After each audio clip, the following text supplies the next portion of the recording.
Alright guys, welcome back to the channel. My name is Randall. This is the McClures. We react, review, make fun of, laugh at stuff over here. We're sponsored by McClures.store. Links down in the description. If you want to buy a quality American product, check out the website. See what they got.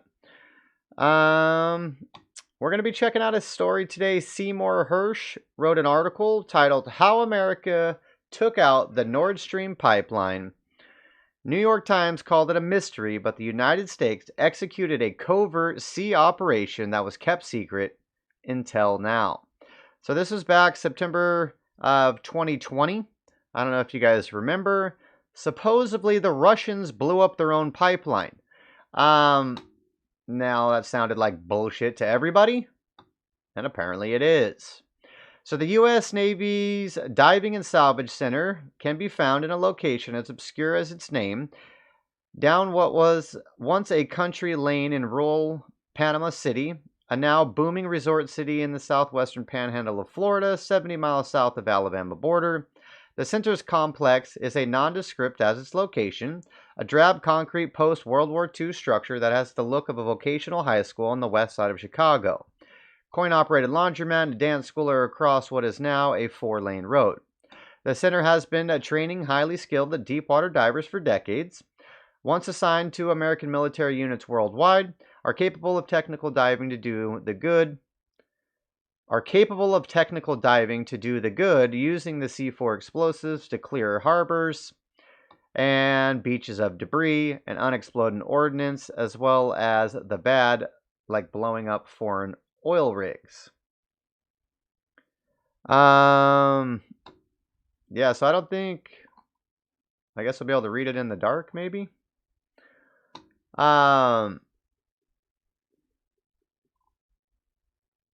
Alright, so he goes into full depth explaining how the divers are trained and yada yada yada. Alright, so Nord Stream 1 was providing Germany and much of Western Europe with cheap Russian natural gas for more than a decade. A second pair of pipelines called Nord Stream 2 had been built, but were not yet operational.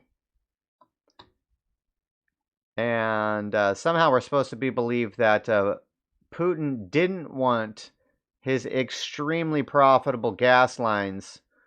He didn't want his extremely profitable gas lines to actually work, because why would you want that? All right, let's see if we can scan here for some more details.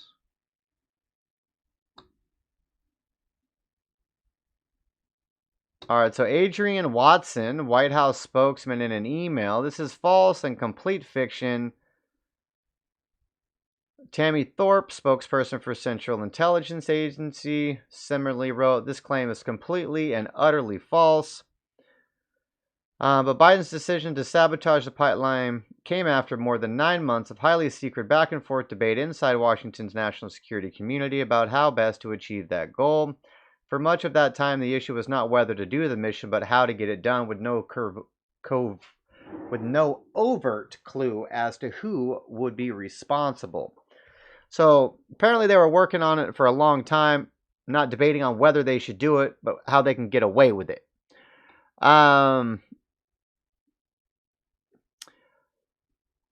Let's see.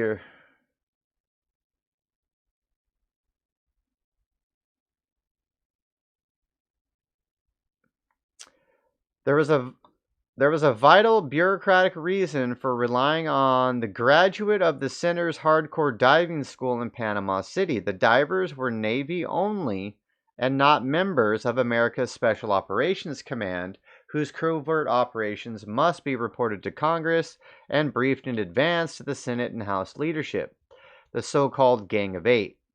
The Biden administration was doing everything possible to avoid leaks as the planning took place late in 2021 and into the months of 2022.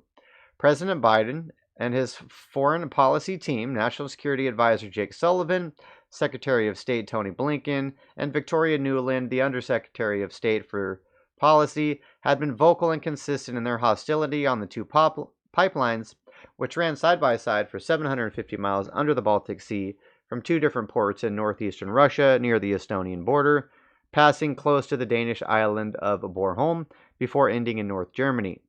The direct route, which bypassed any need to transist Ukraine, had been a boon for the German economy, which enjoyed an abundance of cheap Russian national gas, enough to run its factories and heat its homes while enabling German distributors to sell excess gas as a profit throughout Western Europe. So this action can be traced to the administration would violate U.S. promises to minimize direct conflict with Russia, secrecy. Okay, interesting. Well, I recommend you guys go to his Substack and follow him. He definitely wrote a good article about it. I don't want to try to go through it all here. He put a lot of work into this, and he should be getting paid for it. So, everybody go check it out. Read the full story, so you're not in the dark. But,